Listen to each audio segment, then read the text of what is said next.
Good morning, Borada Madinva, and welcome back to the second day of our conference on the state of the Constitution, organised by the Constitution Unit at University College London, in partnership with the Bingham Centre for the Rule of Law, the Oxford Constitutional Studies Forum, and the UK in a Changing Europe.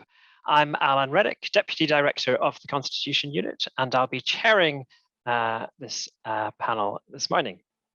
This third panel, which is on the future of the Union and devolution. What's often called the UK's devolution settlement is clearly far from settled. Alternative visions abound for how to achieve long-term stability through so-called muscular unionism, by reforming intergovernmental relations, by devolving further powers to the nations or more local areas, through wholesale federalisation, or indeed by breaking up the union. So there are many questions to consider. For so long as the union continues to exist, how can it function most effectively? What institutional form might it best take? And how might the leaders of its various components best act? And how should decisions about the future of the union, its form, and perhaps its breakup be made? This is the second of two panels at this conference looking at the union.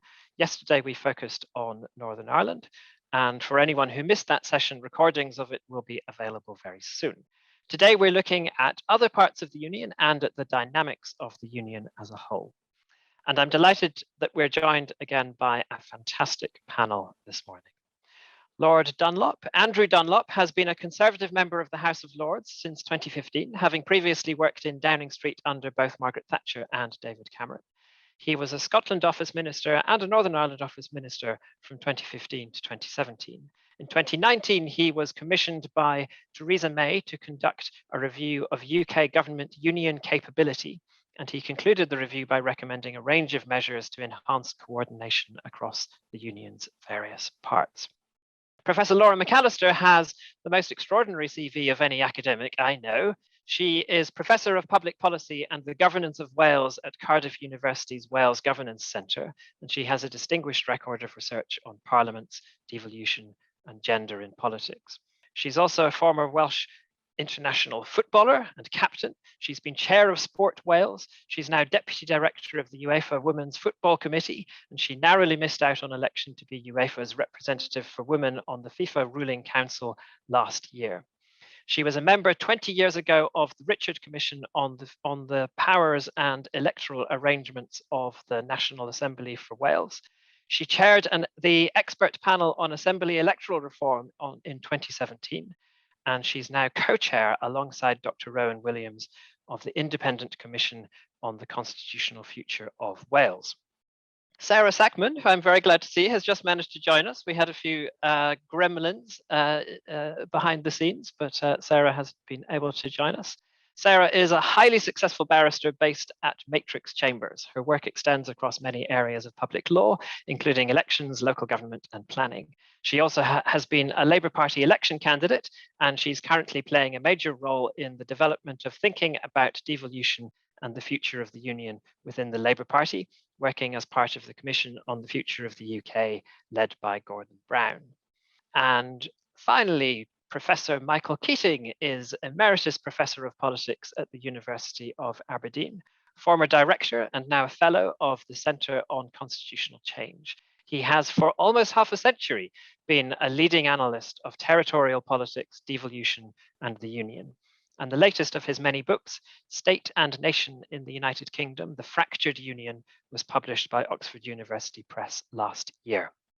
Thank you so much, Andrew, Laura, Sarah, and Michael, for joining us this morning. Our four speakers will speak in the order I've just introduced them for roughly 5 minutes each. After that, we'll move to discussion among the panel, and then we'll open it out to Q&A with you, the audience. So please be ready to answer your questions. You can, to ask your questions. You can submit them at any time. If you've got a question, please write it in the Q&A function as opposed to the chat. Connor Kelly, our Q&A facilitator, will select from among the questions and read them out.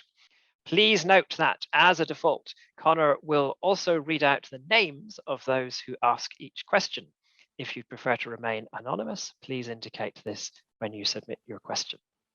The whole event, including the Q&A, is being recorded. We'll post it online on our website, and it'll also become a Constitution Unit podcast. You might want to bear in mind when deciding whether to ask your question anonymously. Finally, before we get going, those of you who attended our session on constitutional standards yesterday will be aware that the Zoom chat was somewhat taken over by a small group who were pushing an agenda in a way that became rather offensive. So let me just repeat what I said then. We're keen to hear all views, but they must be expressed respectfully. And please don't make the same point again and again. Anyone who breaches these principles will, I'm afraid, be removed from the meeting. That said, the chat is open. It's great to hear your thoughts, which may, of course, disagree with things that have been said by others, politely. Okay, enough from me. Let's move straight to our first speaker, Lord Dunlop, Andrew Dunlop. Well, good morning, everyone, and thanks, Alan, for that introduction. As Alan has already said, the devolution settlement is unsettled, and I think that judgment could be applied to the Union more generally. And I don't think the evidence is hard to find. Sinn Féin obviously becoming the largest party in the Northern Ireland Assembly, and Nicola Sturgeon announcing her intention to set out a route map next week to hold an independence referendum in Scotland next year. But I think a bit of perspective is required. Opinion polls in Scotland and Northern Ireland still continue to show majority support for the Union. And there appears little appetite for either an independence referendum or a Northern Ireland border poll anytime soon. And that perhaps reflects the current context of a cost of living crisis and a European war. So I think this is a very timely conference, and it's an opportunity to think how we repair our frayed constitutional wiring. And it's unsurprising in some ways that the wiring is frayed. If you take a 25-year view, we've had a financial crash, EU withdrawal, a pandemic, and now the Ukraine war. Any one of these events would test our system of government, but we've had to cope with the cumulative effects of them all. So how best do we try and repair our constitutional wiring? Well, there's been a lively debate amongst those of us who support the Union. For some, devolution is a disaster. It needs to be rolled back and a singular view of Britishness promoted. For others, devolution hasn't gone far enough. The devolved legislatures need more powers, or we need to pursue full-fat federalism. And each of these, in my view, these ideas raise serious problems, and we can perhaps come back and discuss some of those. The approach I've advocated is to develop the concept of a cooperative union. The UK is an unusual, multinational and diverse state. So our constitutional arrangements need to reflect the UK's distinct character. It needs to accommodate a range of identities and different versions of what attachment to the Union means, and to strike a balance between local autonomy and the ability to act collectively. So against that background, for me, devolution is not a failed project, but an unfinished one. The UK remains highly centralized, so we need to extend and deepen English devolution. And in Scotland, devolved power has remained centralized in Edinburgh. And the architecture for managing intergovernmental relations has until recently been underdeveloped. And finally, I think Whitehall needs a change of mindset and role, less about central direction, more about negotiating and mediating between different tiers of government. And I think that imperative would become even stronger with greater English devolution. So for me, what's needed is to develop a concept of shared rule. Instead of drifting further apart, greater joint working on areas of common interest, productivity, for example, or net zero. And I think this makes political sense as well, because it appeals to the undecideds in the middle of the constitutional debate. So what is the current state of play? I think when the Johnson government came in, it pursued what I would describe as crude muscular unionism.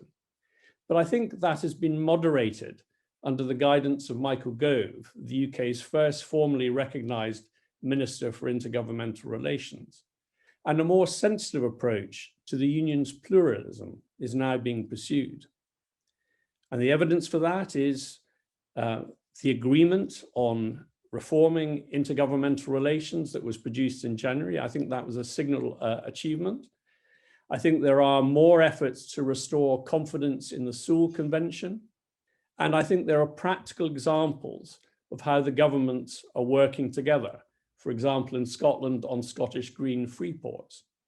So instead of devolve and forget, we have devolve and engage, with UK government ministers making more regular visits to Scotland and the other devolved nations and getting involved in the day-to-day politics of those areas.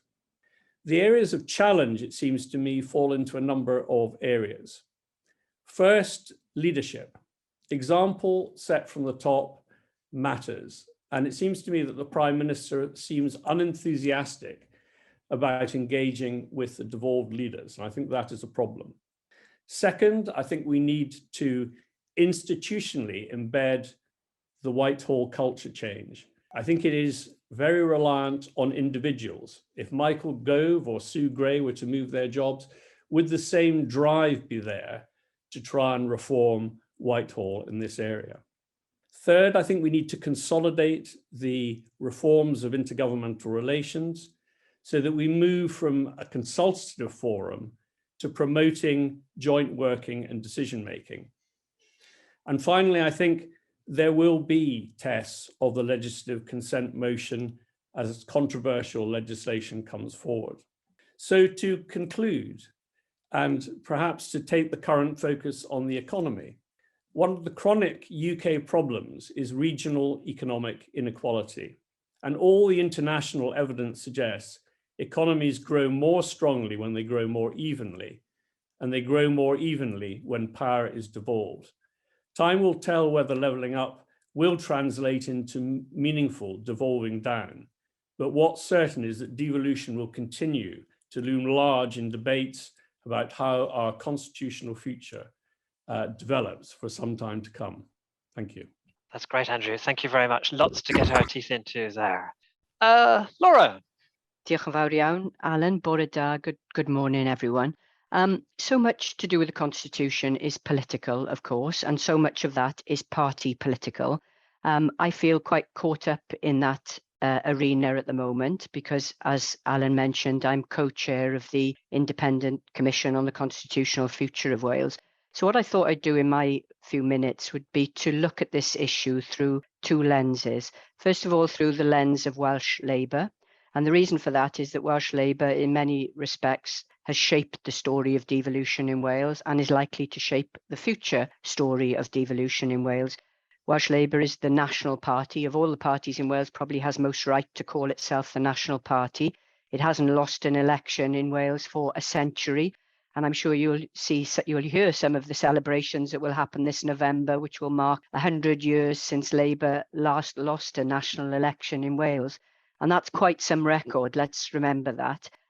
Last time the Conservatives got a majority of votes in Wales was back in the 1850s. So it gives you some picture of how dominant Labour is as a national party. And that, of course, has been reflected in all elections, including the most recent ones, the local elections. That's relevant, I think, because we have different national parties capturing votes in each of the nations of the UK. And I think that electoral politics is both a risk and an opportunity when it comes to the Constitution. The other lens I wanted to look at this issue through is the work that's ongoing in our own Independent Constitutional Commission.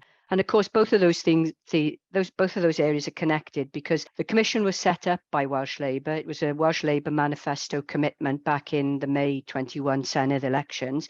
It was given additional impetus by the cooperation agreement that was agreed between Labour and Plaid Cymru in November last year. The Commission itself was set up at the back end of last year. And as I mentioned, I'm co-chairing that with Dr. Rowan Williams, former Archbishop of Canterbury. What's interesting about the Commission in terms of the remit and the ongoing work, I think there are a few interesting things, actually. First of all, our remit is to consider all constitutional options for Wales in the future, both within and outside the union. Now, again, the connection with politics is significant here. I'm not sure in any other part of the UK would you see an avowedly unionist party like Labour supporting a terms of reference that allows an independent commission to consider clearly independence alongside federalism, confederalism, Devo Max, extensions to devolution and so on. What's also interesting and related is the membership of the commission. We have representatives of all four of the main political parties in Wales: Conservatives, Plaid Cymru, sitting alongside Labour and Lib Dems, and having an active and positive, I think, so far, contribution to this important debate. The other important point about our commission work is that every commission that Wales has had to date, and there have been plenty, have largely been elite-led conversations or debates. We are minded and encouraged by the cooperation agreement to make this a much more deliberative and citizen engaged process. We've taken that very seriously, as Alan knows, because he's come along to discuss our options for citizen engagement. It's a very muscular approach to having the national conversation with the people of Wales. So forget the kind of touring round online fora and so on. This is actually trying to fund some local organisations who have proper connections with communities that wouldn't normally have their voices heard.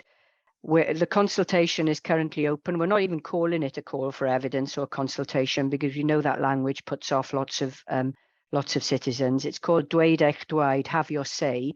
All of the technical language has been stripped out of that to make it as accessible and inclusive and deliberative as we possibly can. And then finally, the unique thing I think about the Constitution is this is probably the first time that we are trying to put Wales on the front foot in terms of having a serious conversation about not only our constitutional future, but our relationship with the wider debate that's ongoing in the United Kingdom as a whole. I think it's fair to say that in all of our history as a nation, constitutional matters have been done unto us rather than us having a proactive strategic voice and agency in those important conversations. If I can just go back to Welsh Labour for a moment, I think what's interesting about this as we discuss how the union might function better, because I think without a fundamental recasting, there can be no long-term stability for the union. The reason Labour is significant in this is, of course, it's tried to play the role of being a good unionist, especially post-Brexit, to suggest that it's committed to the union, but also wants serious structural reform of devolution in Wales. It's found itself in a bit of a conundrum over that at times, because clearly it doesn't wish to be too challenging to the union as it stands, and particularly around the notion of parliamentary sovereignty. But at the same time, lots of its supporters in Wales, particularly amongst younger generations, are having active conversations about alternative constitutional models, including independence. The research that we've done shows that around 40% of independent supporters in Wales actually voted Welsh Labour in the Senedd elections last year. So it's a very different context to Scotland, and I think that has to be said and said again. Labour's moved into a quite, I would say, ambiguous position in that centre ground, because it wants changes within the union, but the party itself doesn't support independence. Yet it remains the biggest, most successful electoral party in Wales. So it has a role, it has an influence, and it has a particular active space in that constitutional debate that's ongoing. I think what might force Labour's hand and what might change the debate in Wales really is the kind of push-pull of additional requests for important devolved powers around justice. Lots of you will have read the Lord Thomas Justice Commission report that was roundly ignored by the Department of Justice and indeed by Whitehall, despite it being a very credible report about why devolving justice to Wales would actually enhance policy capability and remove some of the awful anomalies over lack of policy competence in related fields. And I think that kind of pull of potential devolved areas, including over things like rail transport, the scandal of HS2, which was designated as an England and Wales project, despite not a single inch of track being relevant to Wales, which meant that Wales lost around 500 million. And of course, as we know, Andrew knows this better than anyone, the Treasury is the judge and jury over areas such as that, and which areas are barnetised and which areas aren't, despite the new intergovernmental relations. So you've got that kind of pull of devolved areas, but then of course you've got the push, which is pushing Labour in a different position around the muscular, assertive unionism that we've all experienced. I've sensed less that that's changing from a Welsh perspective, if I'm being really honest. Regardless of what we hear from Michael Gove, I don't get a sense that there is any significant change in mentality, let's say. So just to conclude, what I would say is that, and I would say this obviously because I'm co-chairing it, but I think our commission is an important opportunity for us in Wales to recast the debate on the Constitution in a much more inclusive and much more deliberative way, to look both within the union for reform, but also to look without, and to hear the voices of Welsh citizens about that. By the way, we're trying to embed a values-based approach to constitutional design in that work. So we're talking very actively about principles like democracy, participation, subsidiarity, localism, equality, engagement, and so on. So this becomes much more located in what ordinary citizens feel about how they're governed, rather than how the governors feel they should be governed. And I think that's really very, very important. I guess for me, all of the shaping of the future boils down to what appetite there is for radically recasting the union, because tinkering with the union simply won't work.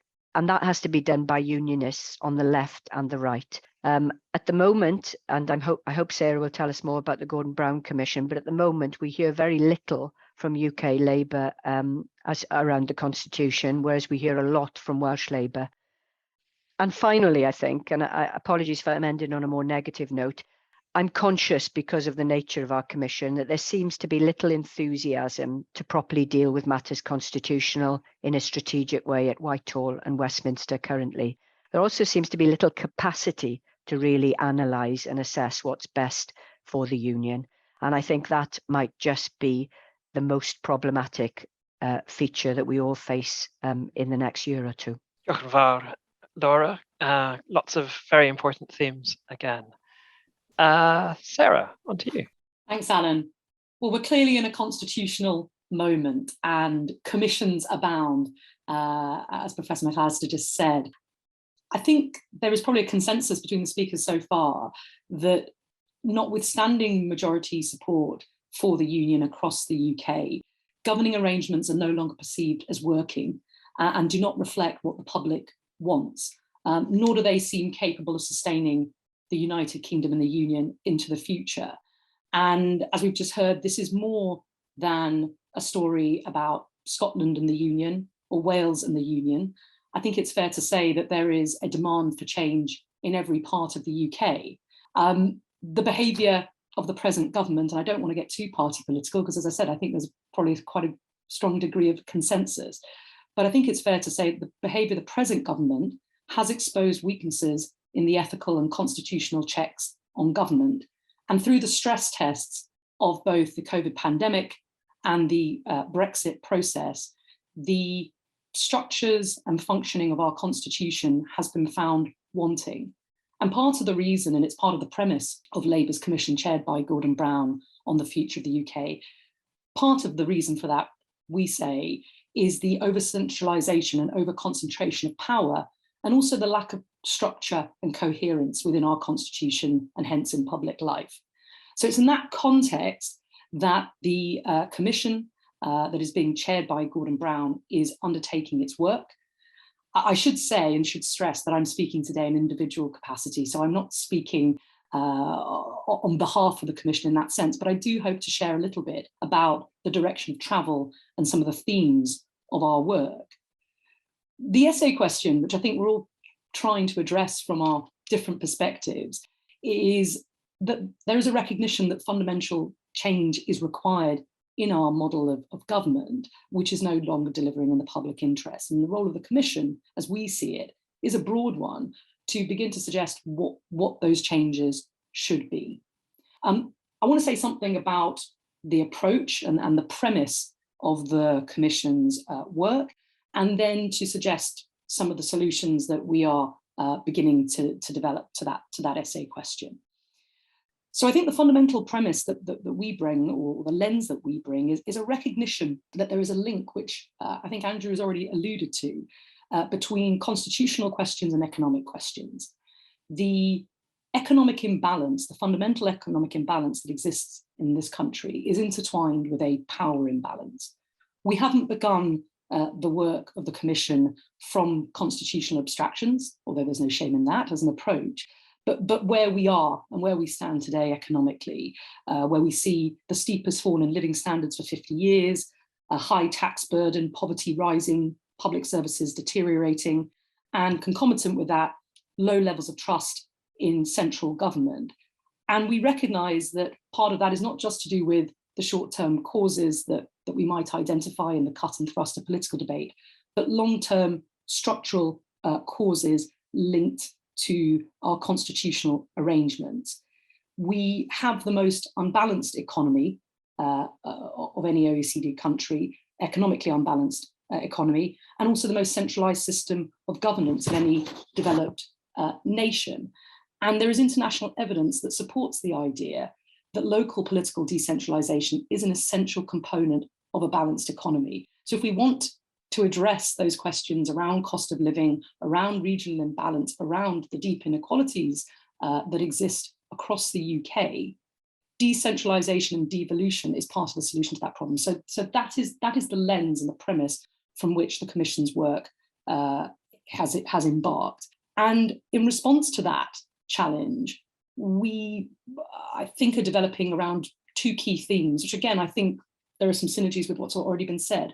The first around greater devolution and a recognition that greater devolution is fundamental to addressing the UK's regional imbalances, and the fact that devolution within England is absolutely central to this. This is not simply about greater devolution or enhancing devolution for the devolved nations, Wales and Scotland, and the mention of devolving powers of policing and justice that was just made. I think that would find a ringing endorsement when we see the Commission's final paper. But this is a recognition that devolution within England is going to be fundamental to this, but also reform at the centre, and a recognition that if at the root of the problem is the fact that power has been hoarded at the centre and needs to be given away, then embedding the sort of institutional infrastructure that Andrew alluded to earlier, the institutional infrastructure for greater intergovernmental cooperation, not just between the devolved nations, but also between the different regions, towns and cities within those devolved nations, that's going to be fundamentally important. So we have to address this central question of power, how it is distributed and how it is constrained, because what is of profound constitutional significance is the fact that at the moment, the UK is seeking to be both at the same time a federal state and a unitary state, and that's not working. So we are likely to propose, and these are ideas at this stage, these aren't going to be the final recommendations, I should stress, of the Commission. But we recognise that there needs to be a fundamental reframing of what the union is for. The union is a voluntary union between the devolved nations, but we need an articulation, a compelling articulation of why the devolved nations and indeed the regions to which we hope to devolve more power should voluntarily be part of this union. So we'll be calling, I think it's likely to say, for an articulation of purpose of what the union is for, built around common social, political and economic purposes for Britain. We're looking at ideas like enshrining social and economic rights, contrary to the dilution of rights that we arguably saw in the publication of yesterday's new Bill of Rights. We'd be looking about how you can embed some of those purposes within constitutional statutes. A commitment to a legal principle of subsidiarity, the idea that decisions should be taken where appropriate, close to the people that they most directly affect, but also a legal duty to cooperate, both between devolved and central institutions to promote the common good, but also at a regional level too. We're also looking at things like a requirement to promote equality of living conditions across the UK territory, and embedding that idea that there is this fundamental link between economic inequality and power imbalance. I was pleased to hear Andrew allude to the importance of institutionalising an infrastructure of cooperation and better intergovernmental relations. We recognise that that's another area where our constitution has been found wanting. And so we're looking at ideas such as new independent fora, Council of Nations, to embed that legal duty to cooperate, which we want to see, and to build that better relationship between the family of nations that recognises the national and regional distinctiveness that exists across the UK, seeing that, in fact, as a strength of the Union, and one that needs to be formalised, that needs to be protected, but also creating the structures where we can get better interrelationship between all those different units of government and between the devolved nations and regions.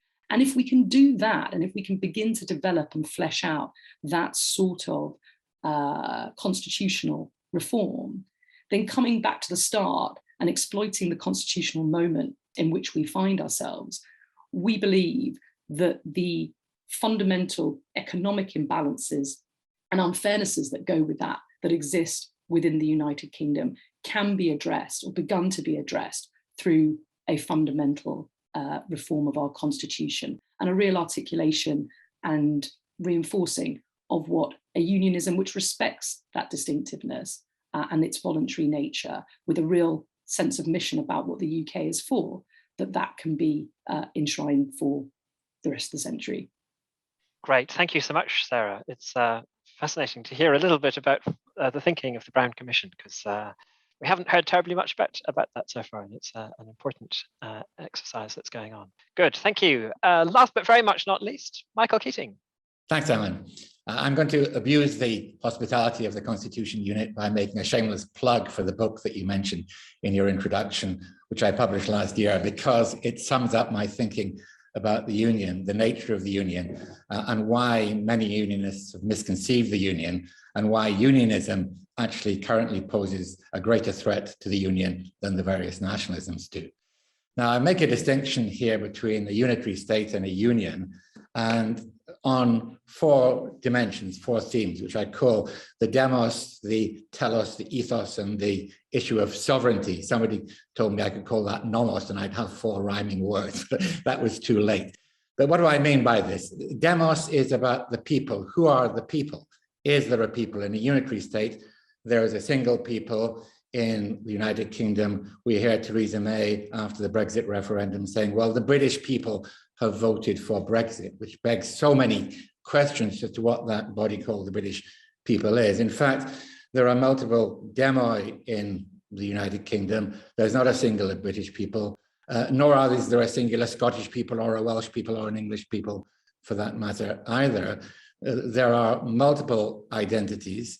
The closest that most unionists get to recognizing that and say, well, there is a single Britishness, and below that you have Welsh and English and Scottish and Irish varieties. In fact, Britishness itself is different in different places. Irish unionism is not the same as Welsh unionism or English unionism, and so on. So there's no such thing called Britishness, which is a single thing. It is itself a multiple thing, and that has to be understood. The second element is about the telos, which has 2 directions. One is about history. Do we share a common history about how the United Kingdom was created, where it came from? Well, we don't. The professional historians don't, and the general public don't. And in some of the countries that I'm familiar with, like in Spain, you have these fierce arguments among historians about the past, but it's really an argument about the present. And we have a bit of that in the United Kingdom as well. And again, it doesn't matter. You don't need a common view about history in order to live together. And the other element is the future, the purpose.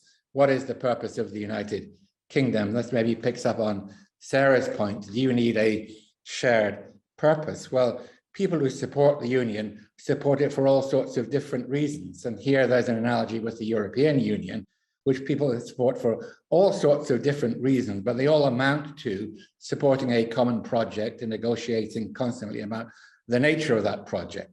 So we hear we need the United Kingdom for the health service, we need it for economic. None of this is actually true. And I recall the famous line at the time of the union debates in 1706, 1707 in Scotland. Somebody said the union, well, it's Hanover for some, it's trade for others, it's some of the other for other things. It's multiple things. And you could try and get everybody to buy into a single purpose. It's simply not going to work. And the European Union, learnt that a long time ago. So we have a plurality of meanings. The third element is about ethos, and we hear a lot about this values, common values. We need common values. There are common values across the peoples of these islands, despite the fact that politics has been diverging across these islands. I should say your islands, because I'm in Italy at the moment, but that's what we call the Atlantic archipelago these days. They've been converging. There's not a problem about differentiation of values on the basis of the nations of the United Kingdom and Ireland. The problem is when particular nationalisms try to appropriate these, and so you get British values. You've got to buy into British values to be British, and none of these are British values because they're universal values, and they're shared by the Scottish nationalists and the Welsh nationalists and so on as well. Now, for balance, I should say the Scottish nationalists do the same kind of thing. These are our values, they're different. They're not. They're the same values. And unionists could do worse than just realize that that is the case and stop worrying about common values and common purposes. You just don't need it. And the final element is about sovereignty. Here we have, surprisingly, a return in recent years, post the Scottish referendum, post-devolution and post-Brexit, to a very old-fashioned conception of sovereignty in which Westminster has the last word on everything, and a conflation of parliamentary sovereignty, which is a property of the system, with parliamentary supremacy, which is another thing. And again, one can make an analogy with the European Union, where European Union law has supremacy, but nobody says that the European Union is sovereign. Those are quite different things. But the doctrine of sovereignty itself has always been highly problematic. And when one asks where it came from, how is it justified, it turns out to be a tautology. It's just because the Westminster Parliament, by virtue of its sovereignty, says that it's sovereign, and that's the end of it. You can't get around that argument. And some people say, well, it's a proxy for popular sovereignty, but then that gets you back to who are the people. So I've been thinking about this for a long time, but the more I think about doctrine of parliamentary sovereignty, the more nonsensical the whole thing becomes. And if we just relax those kinds of assumptions, then we can talking about federalism and the division of power, and not a world wherein, even though we've got devolution, it's under what we call the shadow of hierarchy. That is, you always know if there's a problem or a crisis, Westminster has the last word. And we've had that in spades since the Brexit referendum and the demise of the Sewell Convention. That's the last word about the EU itself, because I think it is very difficult to put the Union together now outside the European Union. Within the EU, the Union could work because you have the ideas of shared and multiple sovereignty, even though Westminster politicians never really accepted it. It was a fact. Sovereignty was shared. And so that kind of language came much more easily to those people who think of the United Kingdom as a plurinational union rather than a unitary state. And that's why Brexit is very much a project of English thinking about the constitution. Outside of Europe, it's all back to old ideas about Westminster sovereignty. And in any case, you've got questions like the internal market and how you can construct an economic settlement for the United Kingdom outside the European Union. So there it is. I think unionists are worrying too much about things they don't need to worry about. But the existential problem for the European Union is this. It's being called muscular unionism and so on. This misconception of the union, plus the withdrawal from the European Union, which withdraws from our political discourse many of the creative ideas about unionism that are unions that can make a union really work. Terrific, Michael. Thank you so much. You've all given us a huge amount to get our teeth into here. We will go to audience Q&A in just a little bit. So if you, well, I've seen lots of questions have already come in, which is fantastic. If you would still like to ask a question, there's time for you to put it, remember, in the Q&A section here on Zoom.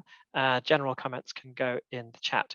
But before we go to that, let me bring a few of these points that you've raised back into the discussion. So it's been very interesting listening to you. You've also said different things about how the different options for the future of the union should be evaluated. Sarah and Andrew, you very much talked about economic considerations, kind of practical, pragmatic considerations to do with enabling the UK as a whole to function effectively. There's also, of course, the whole aspect of identity that comes into these questions that I think Michael is beginning to pick up on there. So I guess my first question is, where should the balance lie in terms of the role of these different considerations, different criteria for thinking about the future of the Union? And in terms of real politics, where actually does it lie? What is in practice the power of economic considerations, identity considerations, other considerations as well? I know that Michael has basically just said to us that we shouldn't be attempting to try to answer that question. There's just lots of stuff and we should be content with that. But I think it's good for us to dig a little bit further into that issue. Shall we go maybe again in the order in which you first spoke? So Andrew, you first. Well, rather unhelpfully, I'm going to say you have to take into consideration both identity and economic considerations. I mean, I think traditionally, you know, in electoral politics, it's the economy stupid that everybody, you know, really focused on, and that was the determining factor. I think more recently, people have accepted that identity has played a much bigger role in how people cast their votes, whether it be in elections or referenda, and therefore you do need to take both into consideration. And I think, you know, I saw in one of the questions that had been raised, somebody helpfully said, you know, my opening statement, how would it differ from Mark Drakeford? You know, Mark Drakeford could have said what I had said. And I think the difference is I still accept the centrality of parliamentary supremacy, and a lot of the way we manage difficulties in the Union, I think needs to be managed in the political space rather than what I would regard as sort of the more brittle and inflexible, you know, getting the courts involved. And I think, you know, our unwritten constitution is a strength because of its flexibility. We're in a fast-moving world, and I think, you know, we should be able to adapt to those changes. So to answer your question, I think both are important, but we need to create arrangements that are flexible and give different aspects the room to breathe, whether it's identity or addressing these economic inequalities that Sarah and I have both talked about.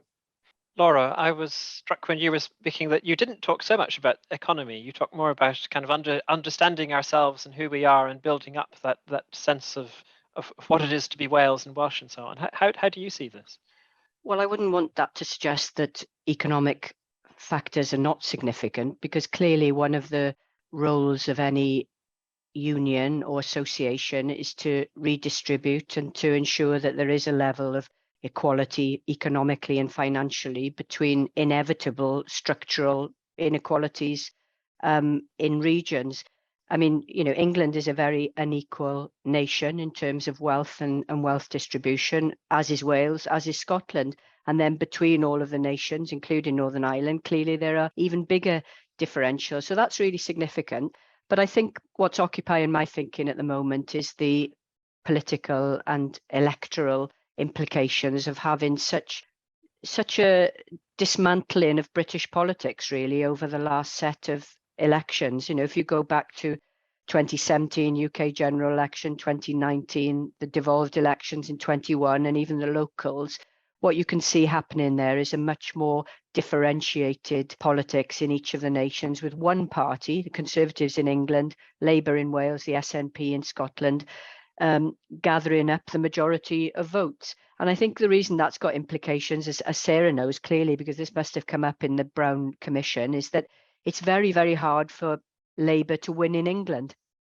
It's extremely hard for Labour to win in England, and very seldom has Labour won in England. Of course, we all know that's the case. That means that whatever the Brown Commission comes up with, and indeed whatever our commission comes up with, because clearly we would be dependent on either an incoming Labour government or, less likely, a re-elected Conservative government being keen to change the constitution. I don't get much sense of that in the latter case. And, you know, maybe Sarah will tell us that there is more of an appetite at UK Labour than we're sensing at the moment in Wales, because, you know, I have to say, I think Welsh Labour is roundly ignored by UK Labour, despite being the only part of the Labour Party that's nationally in power at the moment, which seems to me to be quite odd. What else can I say? Well, let me move in a slightly different direction, Alan, if I may, which is around electoral reform. But you'll see the link when I say it. The reason that Labour can't win in England, of course, is because of the first past the post system and the way that the concentrations of power operate in terms of electoral politics. Now, in Wales at the moment, we have a proposal which is now translating into draft legislation by Welsh Government to enlarge the Senedd to 96 members from 60, but also to change its electoral system. Alan, you're very familiar with this because you worked with us on the expert panel. Not our choice of electoral system with closed PR lists, far from it, but nevertheless, we will see in operation probably by the time 2026 comes around, a whole suite of different electoral systems in each of the nations of the United Kingdom. And I think that's got implications too. It's got implications for perceptions of how politics works in each of the nations, but it's also got implications for how representative each of the parliaments are. And clearly those that are using PR systems will be far more representative. I've yet to see much of that gain traction in England. I appreciate that Labour's broadly at local level in support of PR, but I think that would still be quite a difficult change to get through its conference because of union positions on this. So going back to the original question, you know, there are lots of different dimensions to this, but the identity part seems to be shaping how electors are making their choices at the moment. The economic side is critically important, of course, but there still seems to be a willingness to almost park that in terms of electors' decisions. And I think that's a significant thing that we can't ignore. Yeah, great. Thank you. And Sarah, the English dimension to this seems quite important. So you talked about the need to have devolution within England in order to overcome the economic imbalances that you described. But there's been quite a lot of discussion in the chat, both this morning and yesterday afternoon, about England and England's place within the UK as a whole, and a perception that some people clearly have very, very strongly, that English identity is often rather ignored in these discussions about the future of the Union. How would you respond to that? I think I would say that the whole approach that we take, and I think both Laura and Andrew alluded to this, you know, these are multifaceted questions that we are engaged in, and I don't think, although I highlighted and we have underscored the economic dimension of the sorts of reforms that we're looking at, I don't see that as mutually exclusive from a discussion around identity, because if actually, and this ties into your question about, well, what role does English devolution play in all of this? If part of the project is a recognition that in order to address economic imbalances, what you've got to do is devolve power, build up power locally and opportunities for initiative outside of the centre, whether around economic development, that's going to link into placemaking. It's going to offer the space for not just national, but regional distinctiveness as well. And actually that whole question, that recognition, and if you like, celebration, and I don't use that as a fluffy word, but, you know, embedding that within our constitutional structures by pushing down power closer to communities and allowing for opportunities for local initiative, whether that's through greater fiscal powers, whether that's through lawmaking powers at the local level, the likes of which we maybe haven't seen since the 19th century, to initiate the right socioeconomic solutions appropriate to those regions. That's the sort of project that we think can not only address the practical economic questions which you know, drive people's daily concerns when they're looking at the household bills, but also their sense of who they are, their sense of place, their sense of identity, which identities obviously are themselves multifaceted. One can privilege different bits of one's identity, but one can be both British, English, and a Londoner, in my case, all at once. Now, I may privilege different bits of those identities. That doesn't mean, and I take Michael's point, but my own personal perspective is we shouldn't abandon attempts to articulate what the purpose and the mission of the Union is, recognising its cultural, social dimensions, as well as its political and civil ones, and sense of common purpose in that sense. But just to sort of round off and address head on your question about England, I think this has been the sort of neglected part of the debate to date. So the 97 devolution project focused on the devolution within Northern Ireland, Scotland and Wales. And this is the sort of unfinished part of the project. And where there are matters which are English only matters, we need, I think, improved structures for how that is dealt with at an English only level, whether that's a cabinet committee or equally a council of regions or a place where mayors and local leaders can come together and address those questions on which it's English only, if you like, and enhance that cooperation. It's what we saw, for example, I think it was sort of dramatised during the COVID pandemic, where you had the mayor of Greater Manchester having to bid essentially for extra resource and powers and to do what was appropriate to the Greater Manchester area through the broadcast rounds, because there was no cooperation between Westminster and the city regional government in Manchester. That's not working. So when we think about devolution in England, hand in hand with that needs to go the institutional structures for enhancing cooperation between devolved units of government within England as well. Michael.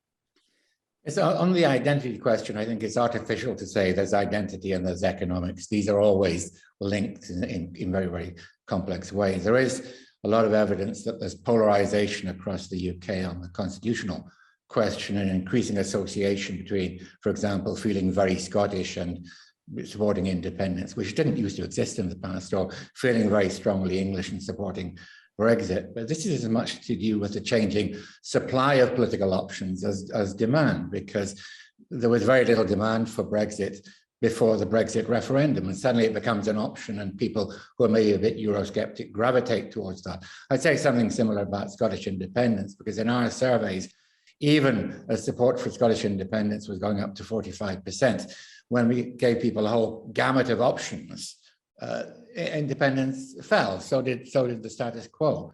But these intermediate options are falling away, and that's partly as a result of Brexit.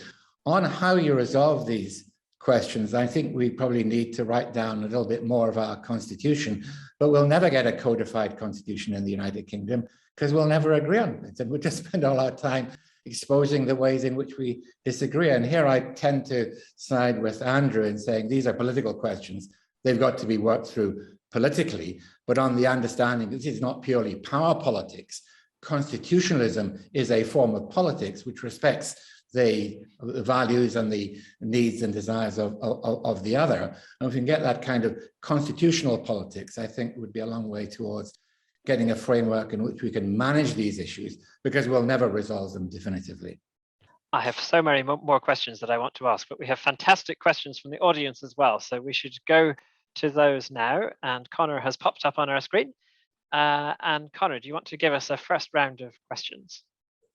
Yes, lots of interesting questions coming through. So the first is from Shmuel Yerushalmi.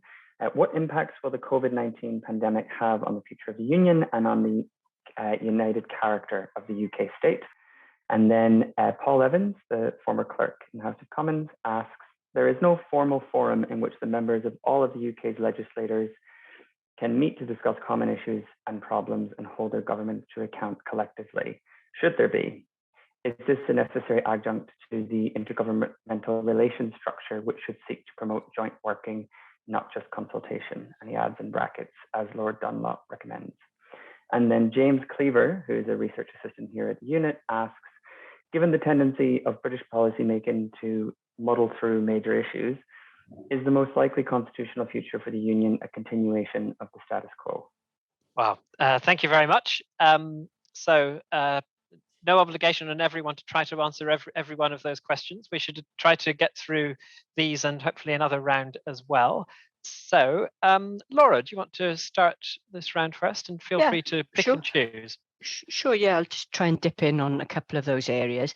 COVID-19, well, visibility, awareness are probably the most prominent conclusions one can draw from the pandemic, particularly in terms of the profile of politicians. Applies more trenchantly in Wales because of the low levels of awareness that existed prior to the pandemic, particularly around the First Minister, Mark Drakeford. And then during the course of that period of 2 years, clearly we saw some pretty rapid elevation in terms of not only his profile and awareness amongst the public, but also in terms of his approval ratings. But before we get carried away about that, the reality is the interventions on COVID in Wales weren't dramatically different to the interventions in England or in Scotland. But there was a sense that was conveyed through a calmness and an effective communication style, which I think was sadly missing in England, that endeared Mark Drakeford to the Welsh population. So we saw, for example, around about 65 to 68% approval of his actions during COVID, which is a very healthy figure, especially when you compare it to the figures that were registering in Wales at that time. What does it mean for the union? Well, I think it certainly displayed from a Welsh perspective the capacity the Welsh government has to act differently and to act according to different values. And I think that takes me back to the point I made about the work of our Constitutional Commission, in that we are looking at a values-based approach to governance.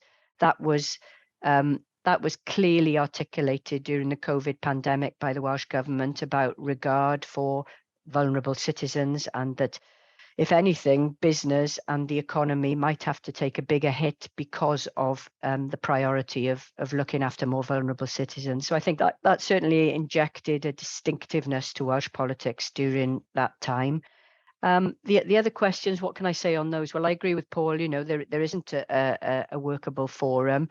I think for that to be significant and to have a real meaning, then I think we have to go beyond Andrew's reforms to instill in Whitehall particularly a very different mentality and a different set of behaviours as well, with regard to recognising the union as a voluntary one. And we haven't unearthed much around that at the moment. We haven't talked about this concept of the union as being a voluntary conglomeration of nations who want to be there. If you draw the parallels with a failing partnership in one's personal life, a marriage or so on, both partners don't have to agree that they want a divorce. It only has to be one. And the problem at the moment, is that if there is one partner in the arrangement that feels very strongly that it isn't working for them, then clearly it derails and undermines the whole union itself. So I think those who are keen on a more sustainable and meaningful union should look very closely at how they can move beyond Andrew's machinery of reforms into change in mindset and mentality as well. I'm not sure about the last question. Does this mean I could easily believe we will muddle through, but I think we're getting to a point where muddling through will simply not suffice. And what I mean by that is that even if there were to be a second indie ref in Scotland that is lost in terms of support for independence, so the vote is to stay within the union, I think that still destabilises the whole debate on the constitution, not only in Scotland but elsewhere. This idea that a referendum settles the issue is simply not accurate, as we've seen with Brexit. And I think the implications or the reverberations of that, not only for Northern Ireland, but also for us in Wales, would be quite enormous. And I think then that opens up possibilities of more serious conversations around federalism and confederalism. But don't forget, there are a whole host of problems with federalism that we all know about, not least size and balance and appetite for an English national tier and regional devolution in England. And confederalism essentially requires independent nations to want to come together and pool parts of what they're responsible for. But I do think the status quo simply can't survive. And I think we're getting close to that point now. You've answered several of the questions on my list that I haven't had a chance to ask there. So that's great, particularly about what it means today to be a voluntary union in practical terms. I think that's a really important question. Michael, is there anything you'd like to pick up on there? Just on the idea of an interparliamentary forum, this is an idea that's been around a long time, and yes, it would be helpful, but it tends to fall down because the parliamentarians are all occupied in their own territories doing their own thing, but it would be a useful innovation. On muddling through, we might muddle through, but I think the most likely scenario is just continual blockage. There's not going to be a Scottish referendum next year. We all know that.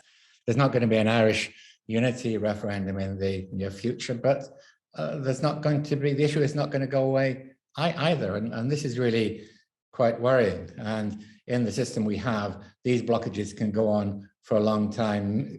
In the meantime, doing a lot of damage to our political institutions, and we get preoccupied with constitutional politics. And I'm always going back to the question of Ireland, where the issue was just put into cold storage for 20 years. And the governing Conservatives said, well, it's gone away. We don't need to worry about it. And then there was Ang Parliament, and the whole thing came back again, and nobody was prepared. I'm not talking about the violent conflict later. I'm talking about the Home Rule movement. So the longer these issues are just neglected and people just pretend there isn't a question there, the more difficult they will be to deal with in the longer term.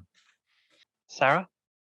Yeah, I rather tend to agree. So on the question of intergovernmental relations, I think that I would certainly advocate for those structures that Andrew has worked on. But I also agree with Laura's point that what needs to flow from that is a cultural change that doesn't see a hierarchy with Westminster at the top and the devolved nations and then regions below. I think that's why the sorts of concepts such as a legal duty to cooperate, a commitment to a legal principle of subsidiarity. Yes, of course, these things function only as well as they function in a particular political climate and with the particular leaders involved. And I take Michael's point, but if we don't set in stone in legislation the sorts of principles under which we think this sort of intergovernmental relations need to function, then we're never going to embed that culture. One can see analogies in areas, different areas, such as equalities law, where you have a duty to have due regard to, the equalities impacts on, particular groups, and how that embeds culture change, because it requires those responsible, and the civil service and politicians as well, to recognise the importance, in this case, of those principles to subsidiarity and cooperation as well. In terms of muddling through, I think I agree with the other speakers that we might muddle through for another few years, depending on the electoral landscape, but it's not sustainable. It's not sustainable because of the demand for change that is coming from below and from the public across the United Kingdom, but also because of the lack of direction and coherence at the centre. And I think that those will prove to be drivers for the sorts of changes that we've been hearing about today. Just a couple of points, just picking up on comments that were said before I hand over the mic. I'm not here as a spokesman for UK Labour, but I do want to say that the Commission is taking on board the views of Welsh Labour, and not only are there commissioners who bring that perspective, but that I know that there have been and have been party to regular meetings with Welsh Labour. So I didn't want it to be suggested that UK Labour isn't part of that conversation, although also very interested to see what the output of the Welsh Commission is, and that is a homegrown process, and it'd be really interesting to see what the outputs of that are. But there is certainly dialogue, and if you like, inter-Labour cooperation on that point. The other point that's been made is about the electoral system. So the Commission isn't going to discuss or address directly questions of electoral reform, but that is clearly an important part of the makeup. And so when we come to discuss issues such as House of Lords reform and the idea of abolishing the House of Lords and what it would be replaced with, and I would personally advocate for a directly elected second chamber with a reconstituted purpose, and one that was representative of the territorial diversity of the UK. That's my own personal view. Questions of how such a second chamber is elected is going to come into it, and that's yet another layer electoral procedural diversity across the UK, which is another element of complexity that has to be negotiated. But all of this, I suppose, just to round off, all of this is brewing. The loss of public trust in politicians. I know you've got other panels on standards in public life and other ideas that would be linked to. It's all interlinked. We don't have these conversations about our constitutional future in a vacuum. It takes place in a set of economic and political realities, and at the moment, that's one in which the British public are demanding change, and in which they have a loss of trust in political and bureaucratic elites, and that just has to be addressed, because it's just simply not going to suffice to muddle through with the current status quo for much longer.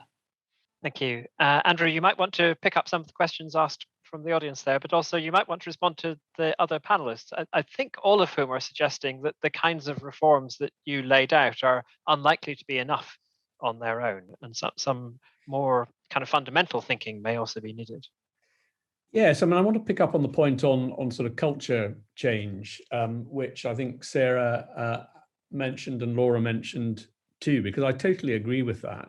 And actually, if you read my report, it is all about culture change. And achieving culture change is one of the most difficult things to do. It's very easy to construct structures and to put them into legislation, but you can't legislate for culture change. So, and I think that comes directly to Paul Evans's question. I mean, in my report, I lay out a whole series of incentives for good behavior and sort of penalties for poor behavior, both in the way that Whitehall thinks and goes about its business, but also in relation between the governments of the United Kingdom. And I think that's why Paul Evans is very right to raise that sitting alongside any reform of intergovernmental relations, you need an interparliamentary forum. And I don't really agree with Michael that there isn't much appetite for this in the devolved nations, because I sat on the Constitution Committee of the House of Lords, and we visited all of the devolved legislatures, and we detected a huge appetite for cooperation between the UK Parliament and the devolved legislatures. And I think that is important if we're going to achieve the sort of culture change that everybody wants. One of the things that I think is going to change the atmosphere around intergovernmental relations is greater transparency about it. Previously it's been a black box, that's gone on in secret, and nobody really knows what's happening. There is a move to greater transparency, but reports of what's going on are being produced. But unless Parliament and devolved legislators interrogate that and actually hold their governments to account for the delivery of better outcomes than we've achieved before, we're not going to get the transformation that I think we all agree needs to happen. So I think in parallel, we do need a very strong interparliamentary forum. The Lord Speaker has certainly been promoting that, and during Brexit, we had the embryonic move to set such a forum up. But I think that needs to go further now. Thank you. We have 4 minutes left. So Conor, can you give us a couple of very quick questions maybe, and equally quick responses to them? Sure. So 3 interesting questions. All of them are anonymous. The first is, how does the design of the Shared Prosperity Fund respect devolution? The priorities are not tied to the programme for government priorities in the devolved assemblies, but rather what the UK government and Whitehall think we should be prioritising. The second is, does the lack of fiscal accountability for devolved assemblies, for example, the UK government getting blamed for cuts, reduce devolved assemblies' democratic accountability and incentivise UK devolved assembly conflict? What fiscal reforms might alleviate this problem? And then finally, would a constitutional summit or conference between the central and devolved administrations with the aim of establishing a UK constitutional settlement be a worthwhile endeavour? At best, a vehicle for stabilising union, at worst, a last resort before any era of constitutional destruction. Might it be conditioned upon a temporary pause of secessionist efforts in each of the constituent nations pending the results of any negotiations? Just some little questions to finish off with. So 1 minute each, okay? Michael, do you want to go first? Yeah, I'll just take the intergovernmental one and clarify what I was saying about parliamentary cooperation. Yes, they all say they want to cooperate, but it's actually getting them to do it once these things are put in place, actually going there.